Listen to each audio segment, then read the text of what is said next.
Welcome to the Inside of Mind podcast. I appreciate anybody who's coming back to the podcast.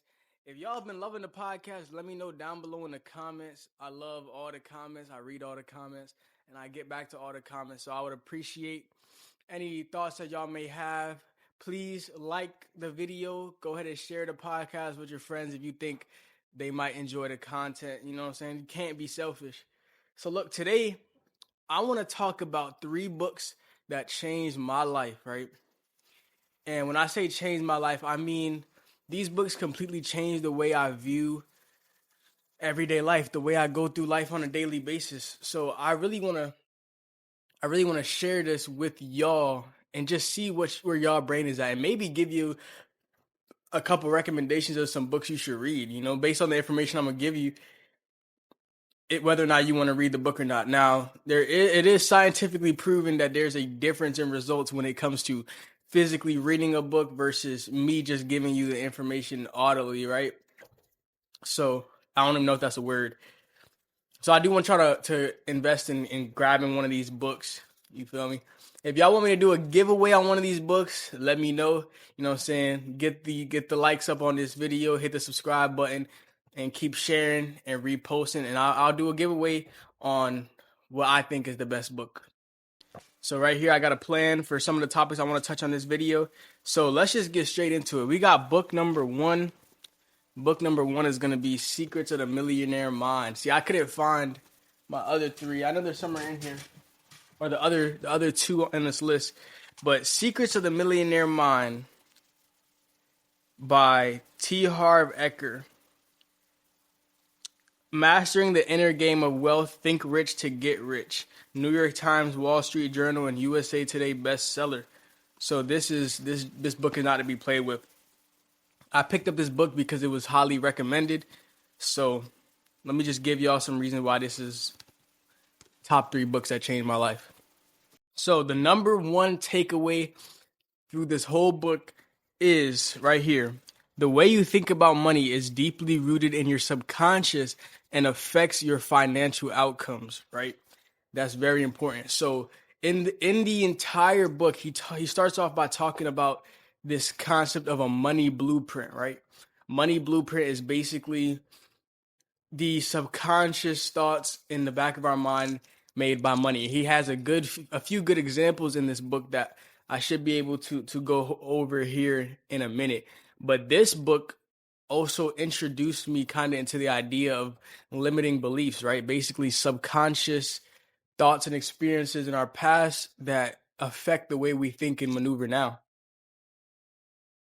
And I didn't know how important that was, right? Because you're so focused on the real world, what's in front of you, that you don't even think about the past, how the past can affect you. So check this out right here. Your beliefs about money are formed in your childhood through verbal programming, modeling, and specific incidents. So look, let me see if I can give you an example of this, right? If you grew up in a household where your family would constantly say that money is evil, that the rich are selfish, that, just resenting the wealthy people, and anything like that, you kind of grow up with that same mindset. So think about it like this, right? If you grew up in a household that resented the rich people, then as you grow up, you're going to learn to resent rich people, right? But it states in the book that that poor people, right? And I'm not saying this to be rude or anything, right? I'm saying this just the way that it was said in the book. But I say a poor mindset resents the rich, right? While the rich mindset admires the rich. So the poor says, man, that guy's rich. I know he's a scumbag. I know he's a terrible person, whatever, resenting, saying that whatever he did to get what he has, he does not deserve to have it. He had to probably do some negative things, whatever. Just looking at it as from a bad perspective. Right? So if you resent something, why would you ever strive to reach that point, right? If I resent somebody who is a selfish person, I'm not going to strive to be selfish. If I resent someone who is in a great physical condition, I'm never going to reach great physical condition, because why would I want to chase something that I don't admire? If I think that is a disgusting way of living, why would I ever chase that, right? And that's a subconscious thing. If you subconsciously feel that the rich are bad people, no way is your mindset going to support you being rich. Because why would they want you to be a nasty person? It just doesn't make any sense. So that link should connect everything. So if you want to reach a certain level of wealth or just succeed in any lane, you cannot resent people that have those things. But so that's just one example of a way that growing up in a household can affect your subconscious mind. Another way, let's see, what would be another good example? Let's say you lived in a household of splurgers, right? Or in a household of addiction. So I'm gonna use women as an example. Women tend to cope with shopping sometimes, with spending money, spending a lot of money on shopping, going to the mall, whatever. That's kind of like everybody has their own way of coping with things. But when women want to feel good, want to be happy, they usually spend money, go shopping, whatever the case, right? So if you grew up in a household where that was a common thing, that money was spent by way of temporary happiness, then you were going to subconsciously grow up with that exact same kind of mind, I guess. Then I hope this thing is loud enough. Probably isn't. But yeah, if you grow up in a household where people spend money to get temporary happiness, chances are you're gonna grow up with that same mindset that money is meant to be spent by way of keeping you happy for a specific period of time, and that causes bad money management, bad financial decision making, which in turn leads to obviously other things, debt, whatever you want to call it. So yes, the past that you have, the past idea that you have of money, the past image you have on money can strongly affect your money blueprint, right? The kind of limits you put on yourself to be able to make a certain amount of money in this world. Here's the next one. If your blueprint is set for mediocrity or struggle, no amount of strategy will make you wealthy until it's changed, right? So your money blueprint. Let me go ahead and give y'all a actual definition of how he explains the money blueprint. Let's see. How does the author of Secrets of the Millionaire Mind describe the money blueprint? I want to make sure y'all are getting the right information because I didn't write the book, obviously. The money blueprint is described as your subconscious financial programming, the deeply ingrained beliefs, thoughts, and emotions you have about money, wealth, and success. The blueprint is formed primarily in childhood through verbal conditioning, modeling, and specific incidents, right? So, in simple terms, it is described as the subconscious financial programming. So, that just think of it as like that. That is your money blueprint. So, going back to this. If your blueprint is set for mediocrity or struggle, no amount of strategy will make you wealthy until it's changed. Yeah. So that's important because if your money blueprint is set for mediocrity or struggle, right? Meaning that based on all your past beliefs about money, it limits your mind to make a certain amount of dollar. The only way you can increase your dollar amount that you're making is by changing the blueprint, right? You physically can't really just do things different because you're going to end up in the same hole. So if you have a money blueprint that is set for blowing money unknowingly, right, without being smart about it, then chances are that even when you start making more money, it's not really going to serve you any good because you're going to be spending a lot of the money you make not without even realizing how much money you're spending. So you can make more money, but it's not going to feel like it because you're making such bad financial decisions that your life isn't changing. You're still in the same lane of struggle as when you were making the little dollar amount. So it's important that you attack the money blueprint. You always got to attack the mindset first, right? In the beginning of the book, he talks about a fruit tree. If you have a tree and you don't like the fruit that the tree produces, then you can't just change the fruit. You would have to go all the way down to the root and change the seed of the fruit, right? Change it from the root. You cannot just change the fruit on the tree. Rather, you have to change the root that caused the tree to grow, that then gives you a certain type of fruit. So you have to start from the bottom up. And a lot of people don't like to hear that because it seems like a lot of work. But I mean, what isn't a lot of work, right? Things take time, things take effort. So you might as well start now, right? The quicker you start, the quicker you can get there. But it's important that you go to the root of the problem to change the result. I forgot the way you put it. I know it's in here. I have it highlighted. So let's just go ahead and see.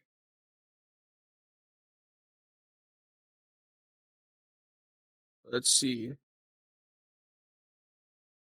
And this cover is annoying. So here's the money blueprint. Here it is. The root creates the fruits. So I guess I'll read this section real quick. Imagine a tree. Let's suppose the tree represents the tree of life. On this tree, there are fruits. In life, our fruits are called our results. So we look at the fruits, our results, and we don't like them. There aren't enough of them. They're too small or they don't taste good. So what do we do? Or what do we tend to do? Most of us put even more attention and focus on the fruits, our results. But what it is that actually creates those particular fruits is the seeds and the roots that create those fruits. It's what's under the ground that creates what's above the ground. It's what's invisible that creates what's visible. So what does that mean? It means that if you want to change the fruits, you will first have to change the roots. If you want to change the visible, you must first change the invisible. So I hope that makes it understand. So there's this, he's got this way of putting it, the 4 quadrants, MESP. So let's see what that is exactly. Here it is. So money is a result, wealth is a result, health is a result, illness is a result, your weight is a result. We live in a world of cause and effect. So I hope that right there made a little bit of sense. So then, with all that being said, to change your financial future, you must identify and reprogram limiting money beliefs, right? I wouldn't say this is the most important step, but this is the step that actually leads to the growth, because you have to obviously change the beliefs in order to see the results that you want. So once you identify your common limiting beliefs about money, you have to go back and do the work you would have to do to reprogram your mind to think otherwise, right? That way you can reach that financial status. That way you can reach that success that you're looking for. That way you can reach the results that you're looking for. So once you find the root, you got to go back and start working your way up, right? Which won't take as long as you think. It's all about reassurance. I said in a recent podcast episode how the day-to-day decisions that we do reinforce certain thoughts we have about ourselves. So as you go through day to day, if you reinforce yourself the right way, the positive way, then you can easily change a limiting belief in a week or two, right? Just by habit. It's a big habit thing. And by the time you get to a 30-day mark, you have a completely changed way of moving, way of thinking. So that's part of the money blueprint. That is the beginning part of the book. Now, the second biggest takeaway from Secret to the Millionaire Mind is you must manage money to master it, right? People don't talk about managing money enough, in my opinion.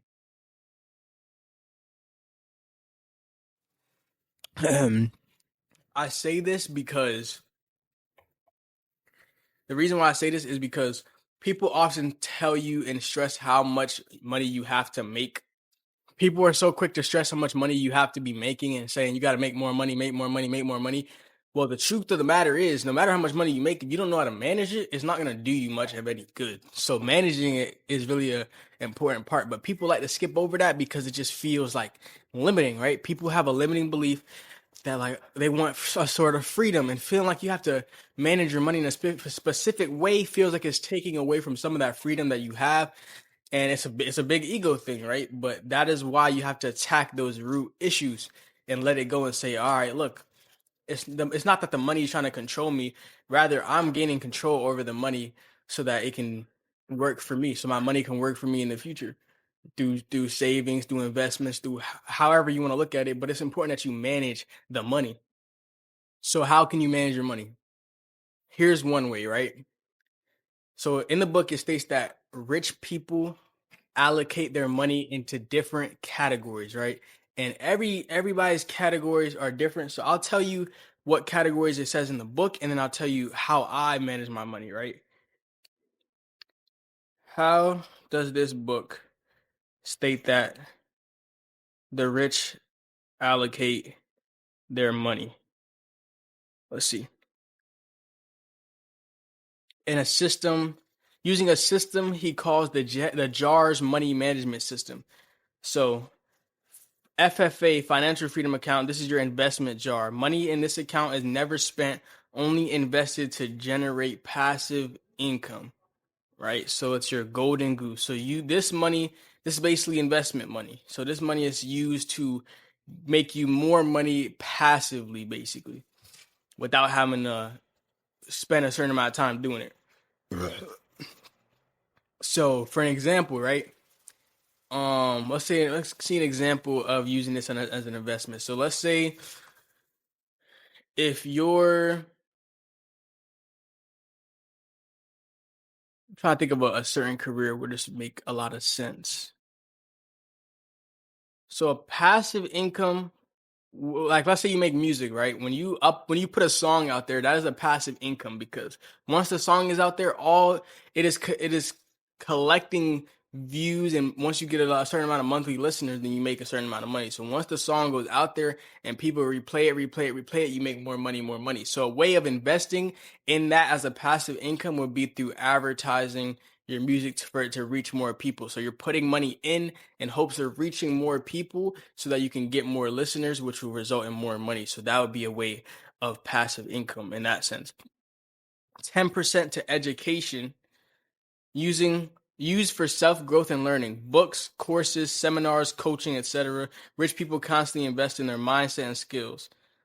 Long-term savings for spending. Okay, I like this right here. So they got savings for spending, and I'm guessing they're gonna have.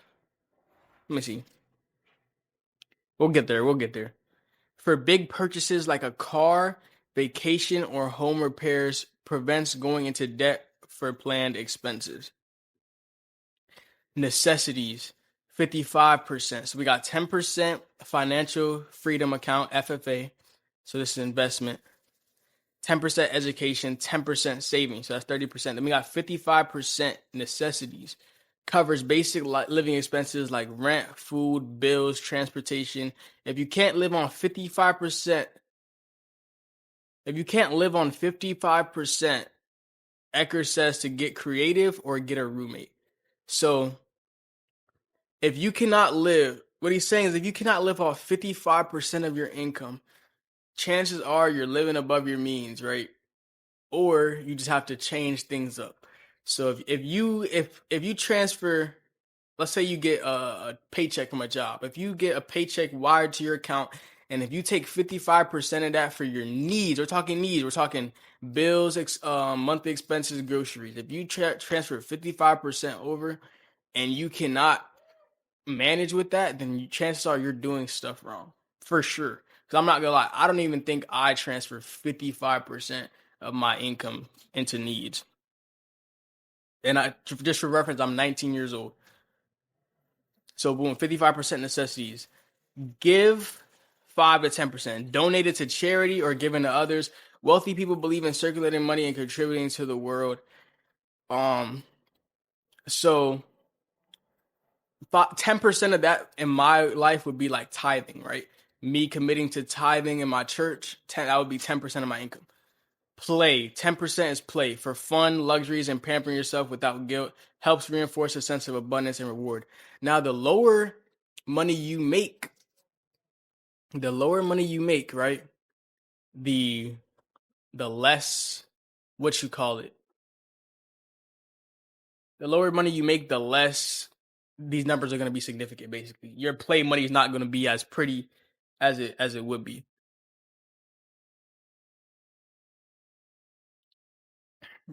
So you know what though? Let's do a little bit of math then. Let me get a piece of paper. Let me grab a piece of paper and let's do some math breakdowns on a paycheck. See, we're going in depth with these episodes. We got to. So let's see. Let's take. I recommend you do this per paycheck rather than do this based on monthly income, but it's different for everybody. If you get a bi-weekly paycheck, I recommend you do this split every paycheck, personally. If your bills only come once a month, then you could just apply the necessities. You could make that number higher on your necessities for that half of the month and then lower it for the other half, but that's up to you. So let's just use a simple number like 1,000. So let's say in one paycheck you make $1,000, right? So I'm gonna use my calculator. We're gonna do some good math. All right, I'm not playing games here. So we got $1,000. So we need 55% of 1,000. So what you do 1,000 times 55 divided by 100, right? And that gives you the amount. So out of $1,000, 550 of that is gonna go straight to necessities. So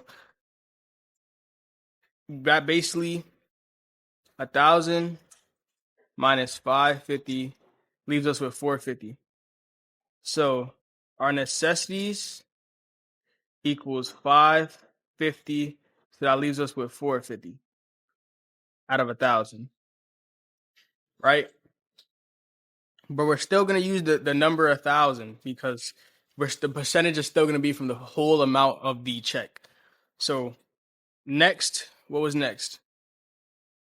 So necessities first. Then we got the FFA, the investment account. That's going to be 10%, right? So already we're at 55%. So 10% is going to leave us 65. So 10% of 1,000, that's going to be 100. That should be correct. So that's going to drop us down to 350. So FFA is going to be 100. So we got 650. 650. So we got about 350 left. So boom, 10% FFA, 10% into education. So another $100 into education. Boom. So that leaves us with 250. Right? We got $100 into investment, $100 into education. This is off of a $1,000 paycheck. Long-term savings for big purchases, another 10%. So savings, 10%, another 100, 150. All right, so we got 30% plus 55%, 85%. We got 15% left. So out of 15%, we go 10% play, 5% give based on recommendations. So play money is going to be another $100. So now we're at $50. Or yeah, $50. So that 50 is going into giving based on their recommendations. Now you can definitely switch these up if you wanted to. So in a 2-week period, right? This is a 2-week period. I'm gonna put this online for y'all to look at. Probably post it on my TikTok or my Instagram for y'all to look at. Or if y'all want me to create an actual guide, let me know in the comments down below. I will definitely be willing to do that for you. So out of a 2-week paycheck of $1,000, right? He recommends that 550 go to necessities, right? Food, bills, anything like that. $100 goes into your investment account. 100 into your education, 100 into your long-term savings, $100 into play money, and $50 into giving. So the reason why this 550 is important is because obviously your bills and your groceries, those should take up the most of your money, right? Then you got your investment account. This is important for making money because you got to spend money to make money a lot of times if you want to scale to a certain amount of money. That's just how the game goes. $100 in an education. It's important to make sure you're investing at least time into learning. But if you can invest some money into learning, you're gonna get a lot further because when you pay to learn, a lot of times the information comes much more direct to you rather than just like learning on YouTube. You can definitely learn on YouTube, but there's certain things they won't teach you because it's just too valuable, and also it'll take a certain amount of time for them to teach you because they're trying to get AdSense, whatever. $100 in the savings. Savings is very important. So if you're in a lane or in a point in your life where you don't need to invest a lot of money in education, you could double up on your savings and just put 200 in the savings and take out the education, right? Play money. It's important to have play money regardless of what you think. It's important to give yourself some kind of money to spend on stuff that isn't necessary because you still want to be able to enjoy the money. You just got to put a limit to it. That's why it's only $100 on here, which is not a ton, but it'll give you something to do. You can buy an outfit with $100. Remember, this is a 2-week period. You can buy an outfit. You can go out to eat twice or something. That all just depends on you, basically. And then giving 50%, donating, very important. Just showing love.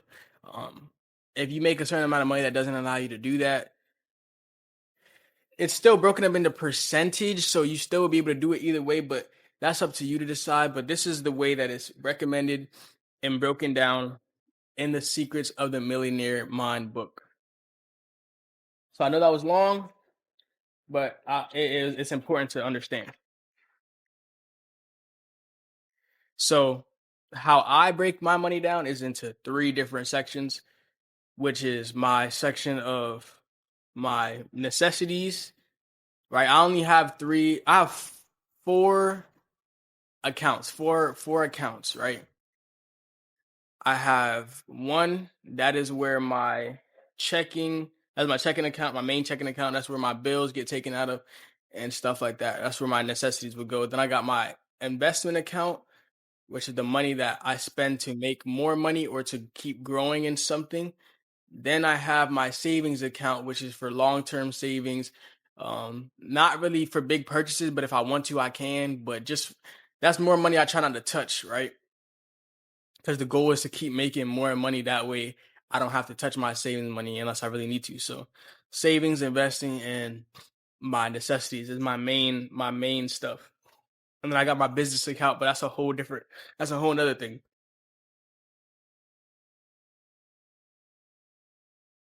So that is why you must manage money to master it. So yeah, you said the jars system, split income by necessity, saving, education, play, and giving. Managing money sends a signal to your brain and the universe that you're ready for more. If you are given money and it is clear that you can't handle it, chances are you're not gonna get much more of it. That's just what it is. Because if money is overwhelming to you and money adds a certain aspect of stress to your life, you're subconsciously you're not gonna want to keep adding that stress into your life, which is gonna limit your brain to keep you at a certain income. It's a whole science behind it. That's why I really recommend y'all read the book because he really goes in depth and breaks it down very, very well. So that is all for the Secrets of the Millionaire Mind. That is all for that. We're gonna go into book number 2,